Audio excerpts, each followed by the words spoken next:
اگر رزق پاک نہیں ہے تو میرے حضور نے ارشاد فرمایا کہ ایک بندہ سفر کر کے کعبۃ اللہ کے صحن میں پہنچتا ہے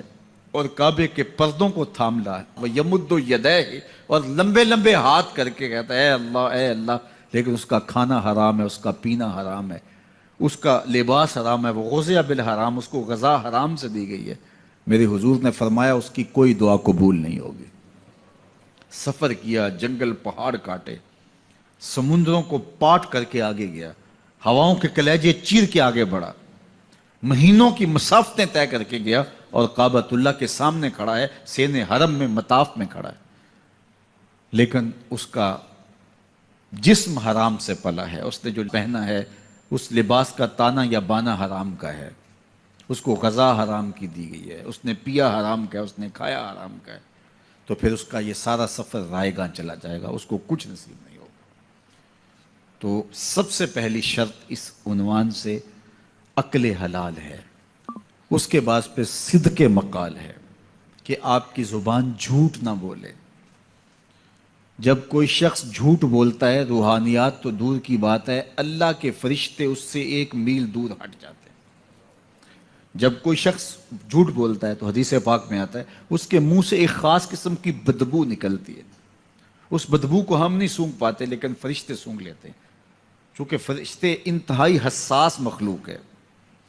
اور وہ جھوٹ کی وجہ سے نکلنے والی بدبو کو سونگھتے ہیں۔ اللہ نے حضرت امام اعظم امام ابو حنیفہ رضی اللہ تعالیٰ عنہ کو یہ بصیرت عطا کی تھی اور یہ باطنی نظر بخشی تھی کہ جب کوئی شخص وضو کرتا تھا تو اس کے وضو کے پانی سے پہچان لیتے تھے کہ یہ کس گناہ کا مجرم ہے۔ جب بندہ وضو کرتا ہے تو وضو سے ہاتھوں کے گناہ جھڑتے ہیں، منہ کے گناہ جھڑتے ہیں، تو وہ وضو کے پانی سے اس بات کو محسوس کرتے تھے۔ اللہ نے ان کو وہ بصیرت عطا کی تھی، لیکن انہوں نے اللہ کی بارگاہ میں عرض کی مالک مجھ سے یہ چیز چھین لے،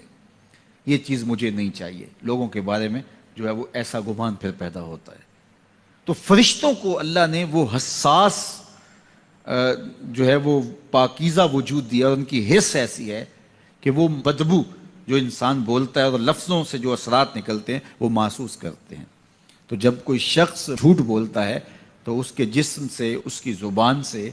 جھوٹ کے ساتھ بدبو نکلتی ہے، اللہ کے فرشتے 1 میل دور تک پیچھے ہٹ جاتے ہیں۔ تو مجھے بتائیے جو شخص جھوٹ بولتا ہو کیا اسے کوئی روحانی مرتبہ مل سکتا ہے؟